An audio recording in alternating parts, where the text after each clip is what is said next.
a fun little vacation? I did. I had a great vacation. It was You amazing. left out of here last week. I did. Last Wednesday.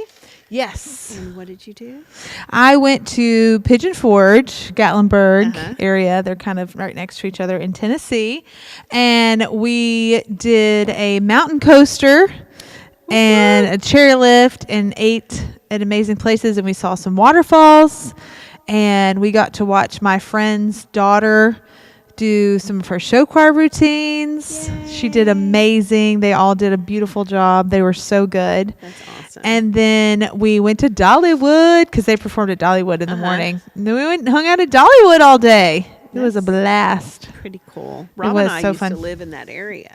And I know. so gorgeous. It is there. beautiful up there. Isn't it? Yes. There's so much to do. There's so much to do. I mean, Houston has a lot to do here, but mountains. Yeah. And I'm a mountain the girl for beauty sure. Of it Yes. is pretty exciting. I love living in the city, but if I had to pick like beach, country, mountains, I'd pick the mountains. You picked the mountains. Uh-huh.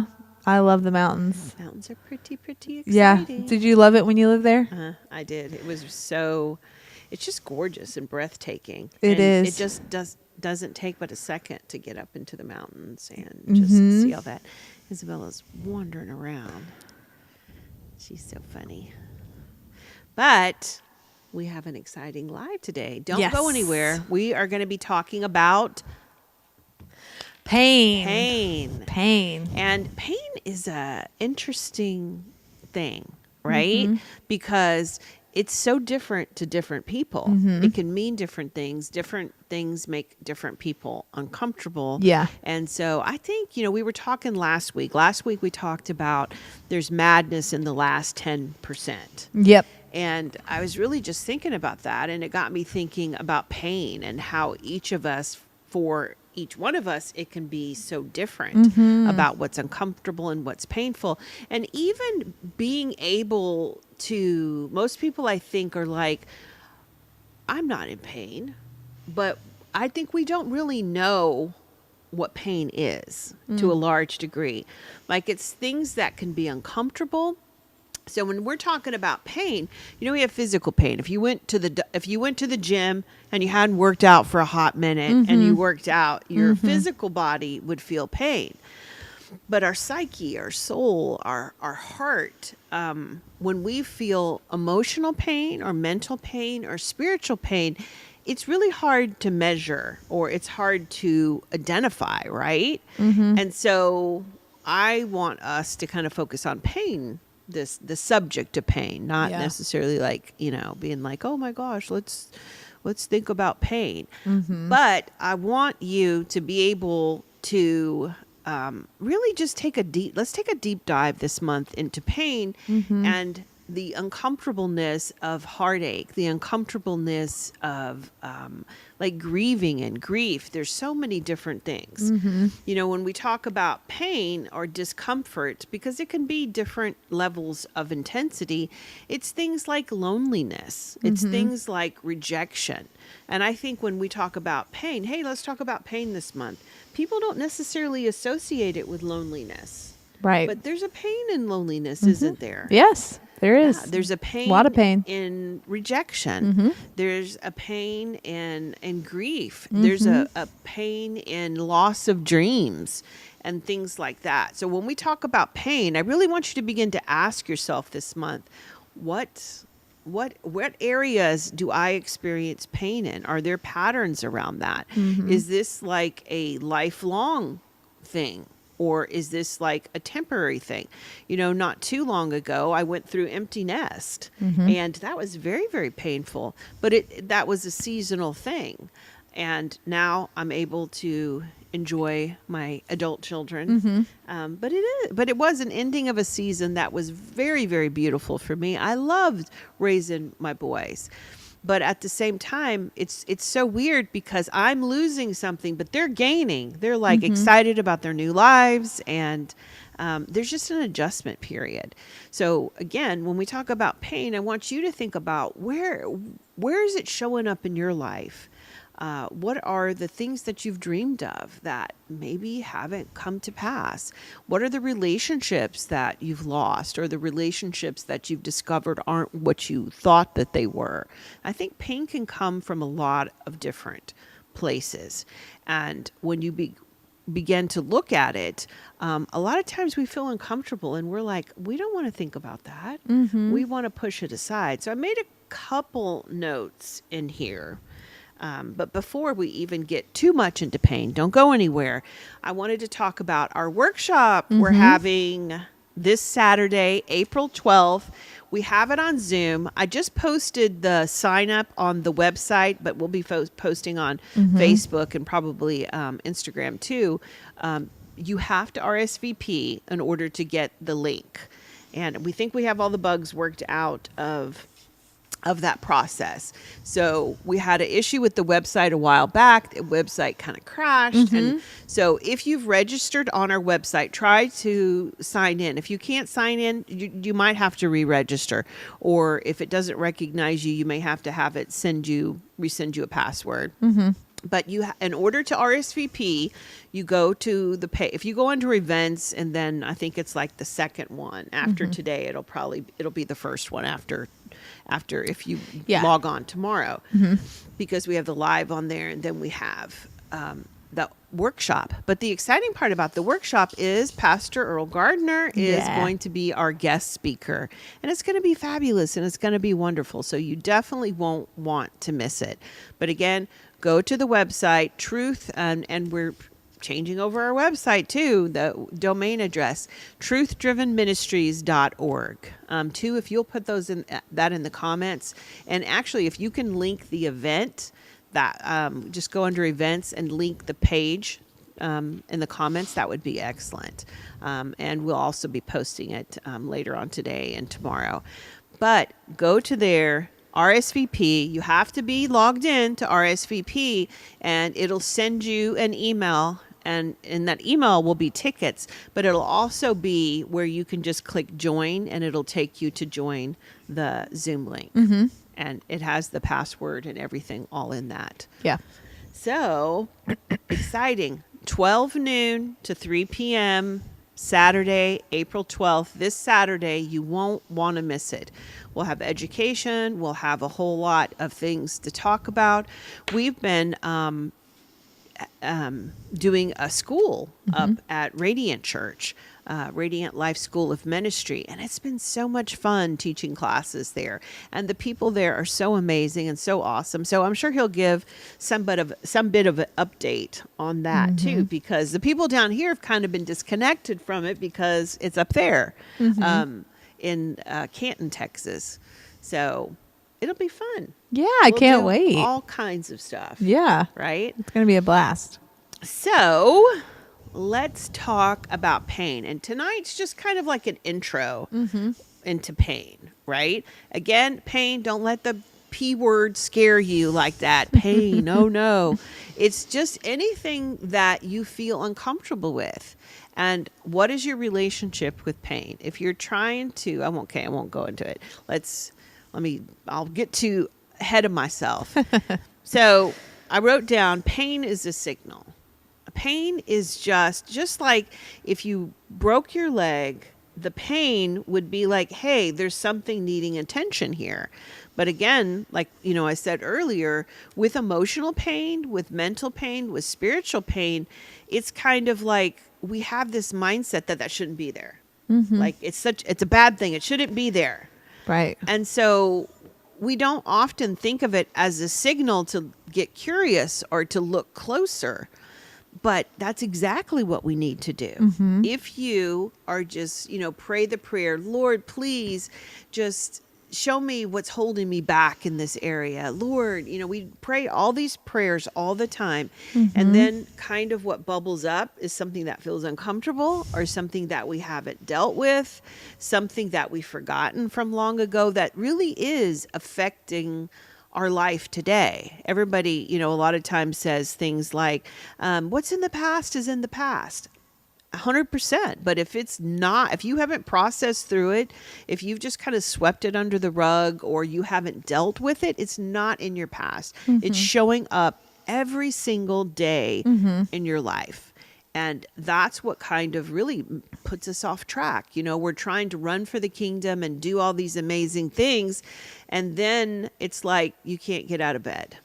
Or you can't get along with people, or all these things keep happening. You feel too overwhelmed. Well, that's not from your current situation. That's really things that that stack up.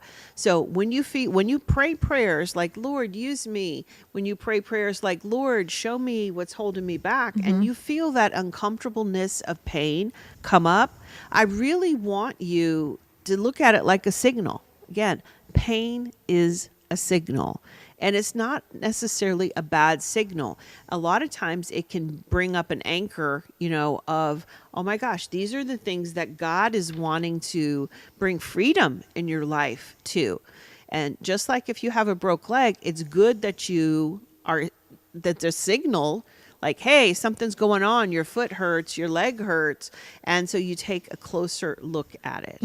A lot of times in here, pain will be what brings people here. Yep, definitely. It's definitely what'll make you finally go to the doctor. It'll finally make you come here. It'll finally make you make a move. It'll just get too painful. And there's just like that tipping point where it's like, okay, I'm done. It's going to do something about this. Yes. You're right. It is. It would drive people in here. And if we will, and we talk about this all the time, if people will come in with little pain, like when it's, you know what I mean? Not like emergency ICU, emergency room pain. Like if we'll learn the pain signals and start paying attention to it, getting curious, asking ourselves questions about it before it gets to a critical point, so much easier. Oh, 100%. 100%. And, well, I don't want to jump ahead, so I don't know if I'm going to say something to jump ahead. Well, I'll tell you. Well, and, I mean, what's hard is when you get out of a little bit, if you're used to a lot of pain and your pain decreases and it's a pain level you can manage, a lot of times people will stop doing the thing that helped them, whether it be physical pain or emotional pain or... Because they're like, oh, I'm all better now. Yeah, because the intensity is not as high. And you've just taken away a symptom. Because really pain is a symptom of something else going on. Right. And so you really do. Like, think of it. Pain is a signal that's saying, hey, look at this. Pay attention. Take a closer look. Get curious about this.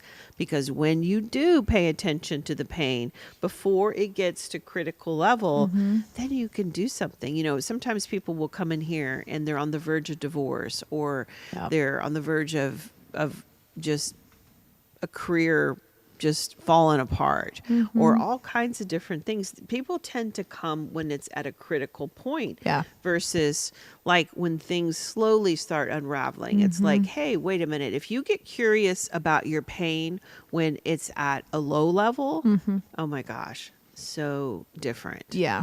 And you know, I think one of the things that distresses us is, especially if we look throughout our life, and if you're a person that says, I've been in pain my whole life, right, and I don't know what to do. Understand there's two kinds of pain. You know, there's a signal that says, hey, something's going on.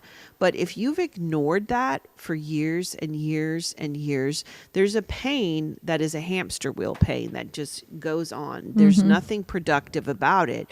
But actually, if you will lean into healthy pain, then you will be able to stop it. You'll be able to process it, and you don't have to carry it with you your whole life. People really do think, if I feel uncomfortable, this is like a forever thing. And it really isn't, is it? No. If people will process and go through it. No. I mean, I used to think things were going to be forever until I learned more about the process of it. And honestly, like, I think one of the biggest things that I learned is, like, once you start to build those process things and build the coping skills, and the pain is a little more manageable in a way, that's when you can really get a lot of work done. You really can. And it's shocking to me when people get a little bit of coping skills, how their life really begins to turn. It's not shocking to me, but it's shocking that it's so shocking to people. Yeah. Like if you have no coping skills, of course you have anxiety. Right. If you have no coping skills, of course it's hard to do relationships. But the more coping skills that you get, the more emotional tools, mental tools, and spiritual tools that you get in your toolbox. Yeah. Then, oh my gosh, life just gets easier. It does. Yeah. And so that was one, pain is a signal. Two, I want you to understand that, number two, pain communicates in feelings.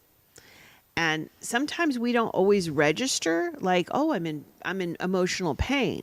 But it shows up in anxiety. It shows up in fear. It shows up in rage and anger. It shows up in jealousy. Pain shows up in feelings. Feelings kind of like, it's like, hey, wait a minute.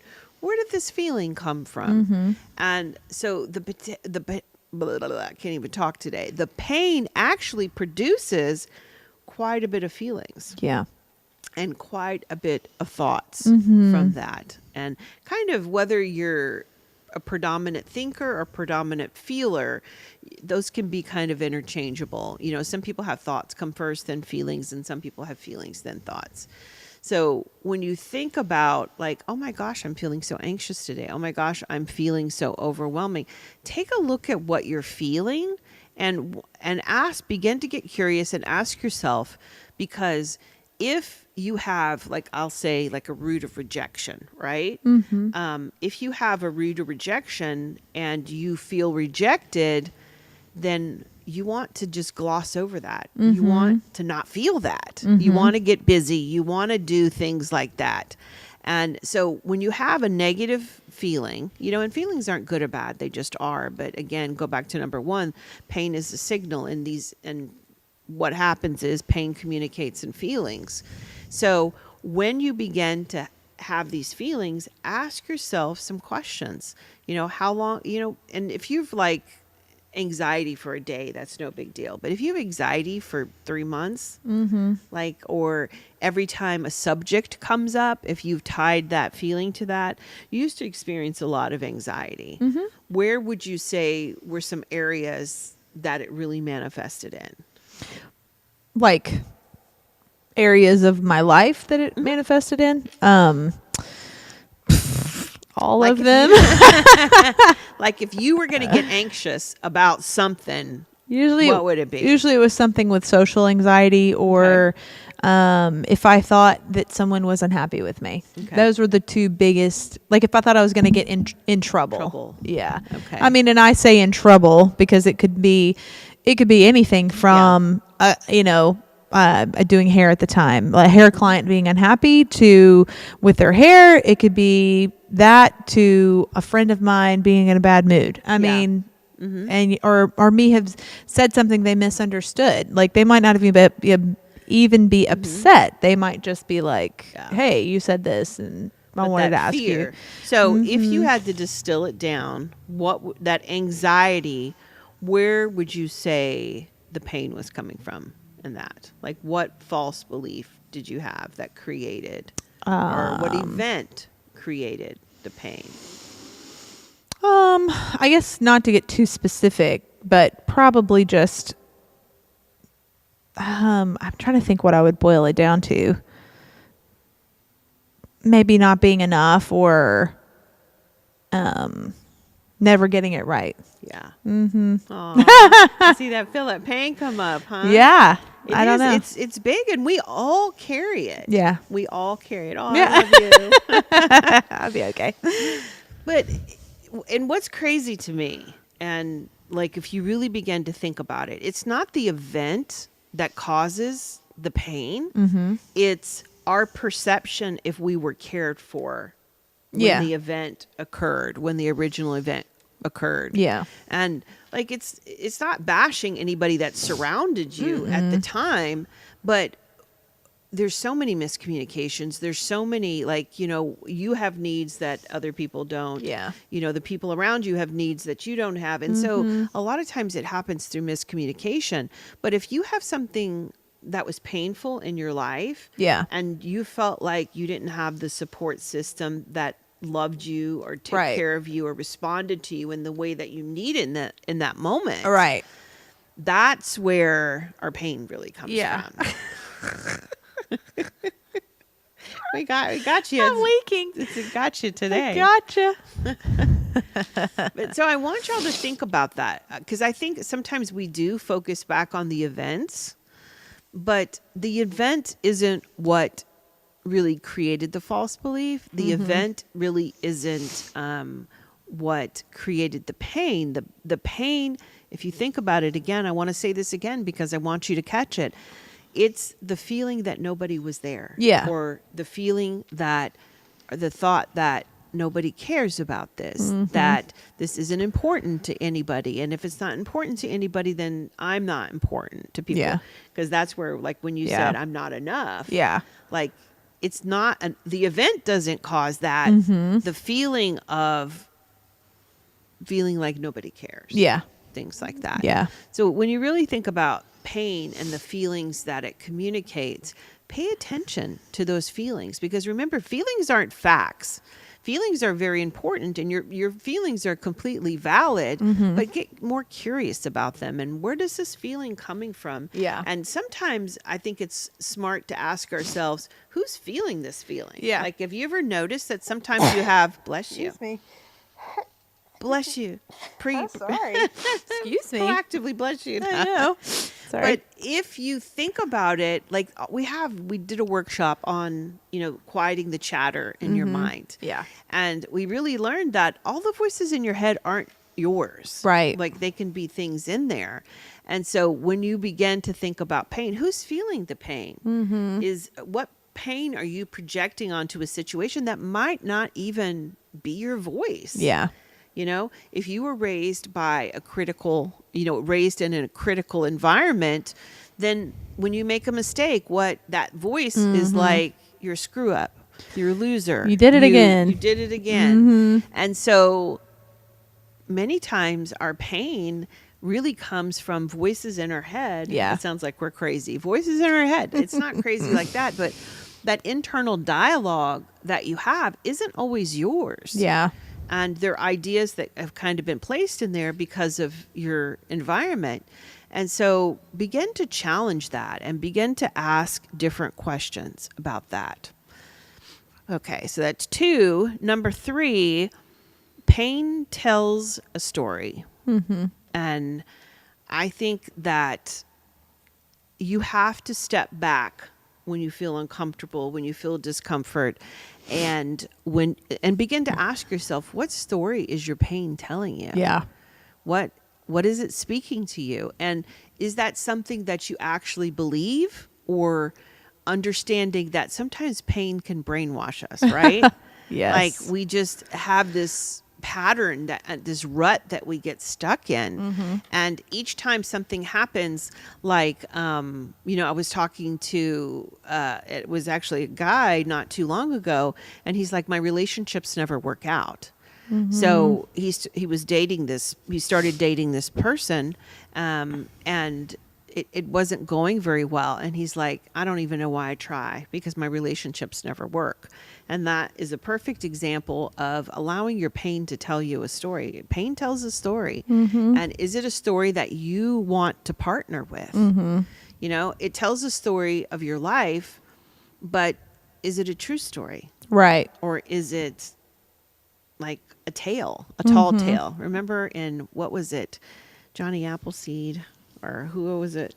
Paul one? Bunyan. Like, you hear these tall tales yeah. of, in literature, I think when you're in 2nd or 3rd grade, I don't know, you study tall tales. The Beanstalk. Yep. Yeah. And so you hear these stories that you keep telling yourself, and sometimes they're not even your story. Sometimes somebody put that story on you. Can you think of a story maybe that was put on you in your life? I don't know about put on me. I would say one that was put on me is, I'm too much. Oh. Like, I came from a lot of reserved people. Yeah. And I was very animated, and I was very loud, and I was very opinionated.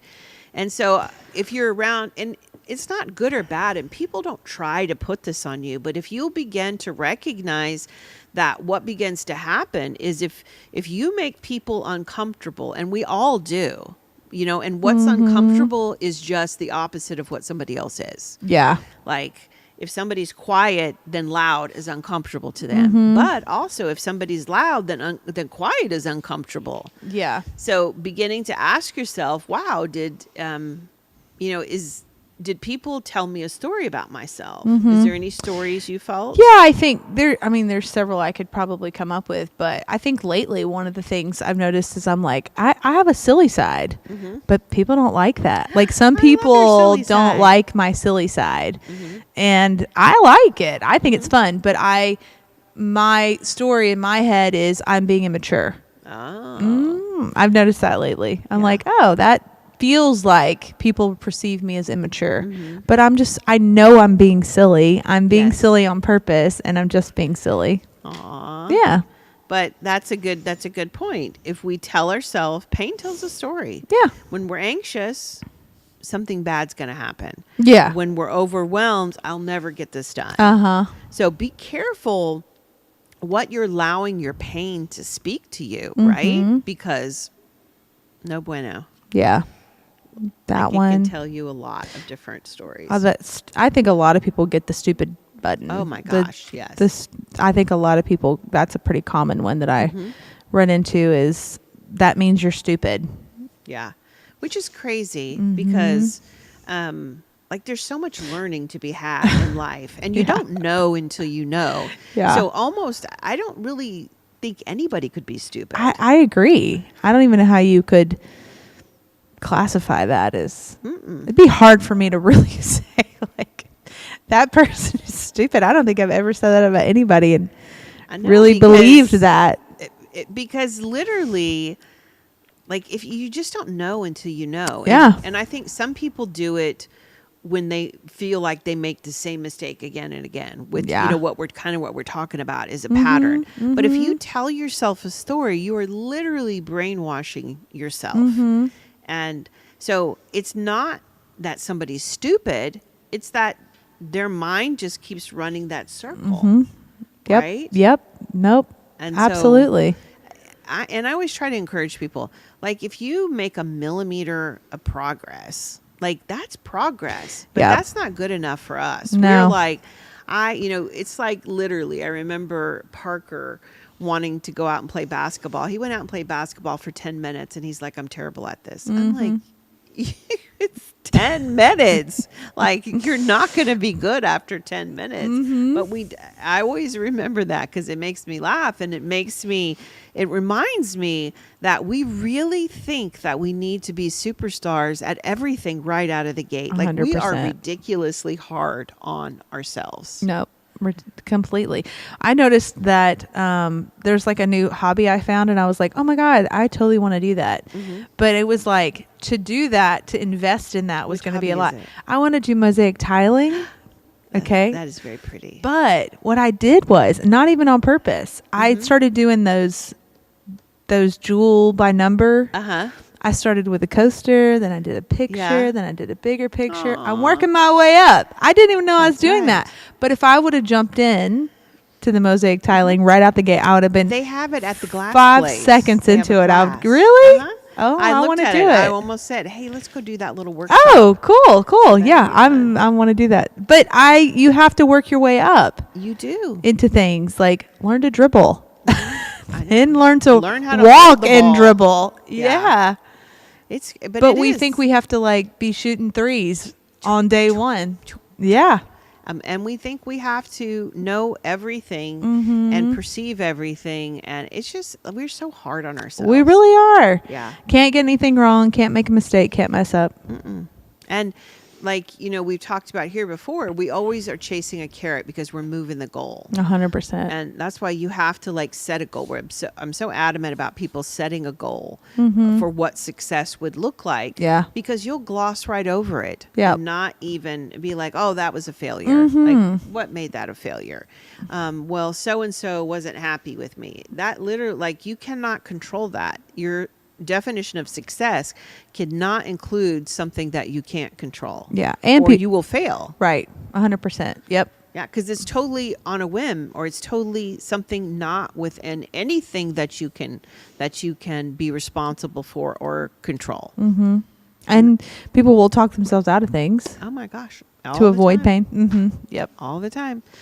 So pain tells a story, and this is the last one that we're going to discuss tonight. But like I said, I want to focus on pain. It sounds so weird to say that. I want to focus on pain, for the month. But I want us to take a deeper dive into it, because just think of it as it is just a signal. It's saying, hey, let's take a closer look at this. We don't have to ignore pain, because pain is additive. That's my fourth point in here. And when we talk about pain being additive, I want to give you an example of that. Let's say you have a fear of rejection. Your pain is like rejection, right? And so let's say you call your friend and you say, hey, let's go shopping today. And she's like, oh my God, I'd love to, but I can't. And so then all of a sudden your day just goes, whoa. Well, if you are literally trying to escape pain and you go to do that thing and then that thing doesn't happen, then you're like double rejected. Yeah. So you're trying to avoid pain, right? By just staying busy and saying, hey, let's go shopping together. And then you perceive that you're rejected. Your friend's just busy. Like you perceive you're rejected, then you have this pain. Now you've added this pain. And then the pain stacks together. And then you're like, well, I'm going to call another friend. And then your other friend calls and she's like, oh my gosh, we were just fixing to go to the movies. I'm so sorry. I can't. And then you have 1, 2, 3 pains stacked. So if you are afraid of something, like root of rejection, the fear of rejection is huge. So if you are afraid to be rejected and you are doing activities to avoid facing that pain, because you could, if you're having issues with rejection, you could sit down and you could deal with that. And if you don't know how to deal with that, call us. We'll tell you how to deal with that. But if you were trying to avoid that pain and you trying to do an activity or connect with somebody, for one, you just brought somebody else into your pain. How many times have people gotten into relationships and they're not even really, they're like, this isn't the one, but this is the one right now. Like you just literally pulled somebody into your pain, and that's going to be a mess, isn't it? Complete. And if you're trying to make friends and you're trying to avoid that feeling of being rejected, so you're trying to fill your heart with, oh my gosh, this person likes me, this person likes me, this person likes me, and they keep saying, I'm sorry, we can't do that. Like pain is additive. And so after a while, you just have to keep trying to outrun the pain, because the pain stacks and stacks and stacks and stacks to where all it takes is somebody breathing, and then you're like, my life is terrible. And you really feel it. You feel all the pain that you didn't process. Or that friend says no to going shopping, and then you just have this huge emotional upheaval, and then you're like, I can't believe I'm overreacting to my friend saying they can't go. Because it has nothing to do with that. Right. But if you're using something to escape pain, and then you feel rejected from that, it really does. It is so additive. And I can't say that enough. Pain is additive. And so if you're not going to deal with it, it's just going to add up. It is. It will stack and it will stack, and you will be the most hurt and miserable person. And you will be like, I don't know what's wrong with my life. I have a good life. I have a job. I have a family. I have friends. I have all this. And you will be so miserable because all you can do is focus on what you don't have. Yep. And that's sad. And so as this month, as we talk about pain, remember, if you didn't watch last week's live, go back and watch it. Because that's really what we were talking about, is the pain of the last 10% and the pain of perfection. So think about this, and we're going to pick this up again next week. Again, pain, learn how to make peace with it. It's not always bad. It's just a signal. It's communicating to you, and it's telling you a story. Is your story going to help you, or is your story not going to help you? And then remember, don't let it stack up. You could deal with something as it comes through. I was listening to something recently, and I liked the way they described it. And now hear me, I'm not talking about just being like, oh, I'm fine, and like not dealing with it, sweeping it under the carpet. But the author, I think it was a book, and the author was saying that when you feel pain, like pain is not you. And if you will just let it flow through you and out, then you don't have to carry it. And that really is very, very, very true. Like a feeling is not who you are.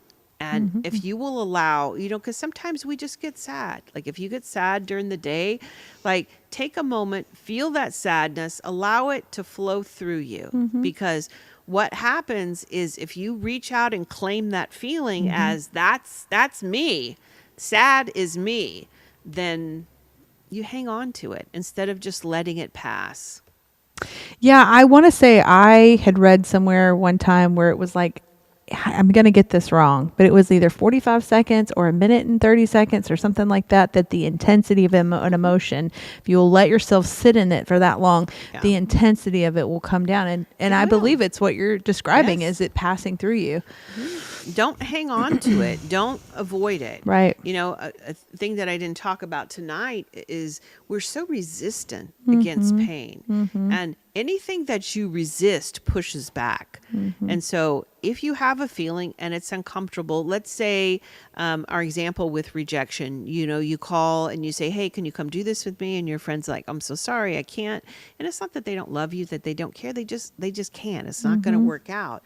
And you feel that rejection. Like, I think our natural tendency is to get busy and to avoid, like, I don't want to feel that. But if you'll just stop, if you'll put the phone down and you'll say, wow, that really hurts my feelings that the person can't go with me. Now, your feelings have nothing to do with the other person, but sometimes we won't even allow ourselves to feel. It's like, I shouldn't feel bad. We'll try to talk ourselves out of a feeling that we already have. And so if you'll begin to just say, if you'll just sit in it and not wallow, but just acknowledge that you feel rejected, you won't die. I promise. And what'll happen is you can say, wow, I feel really sad about that. And that feels uncomfortable. It feels like I went out and I put myself out and I was rejected. And I'm just going to feel this feeling of rejection. Breathe it in, let it pass through. Don't get resistant against it, because if you get resistant, you'll capture it.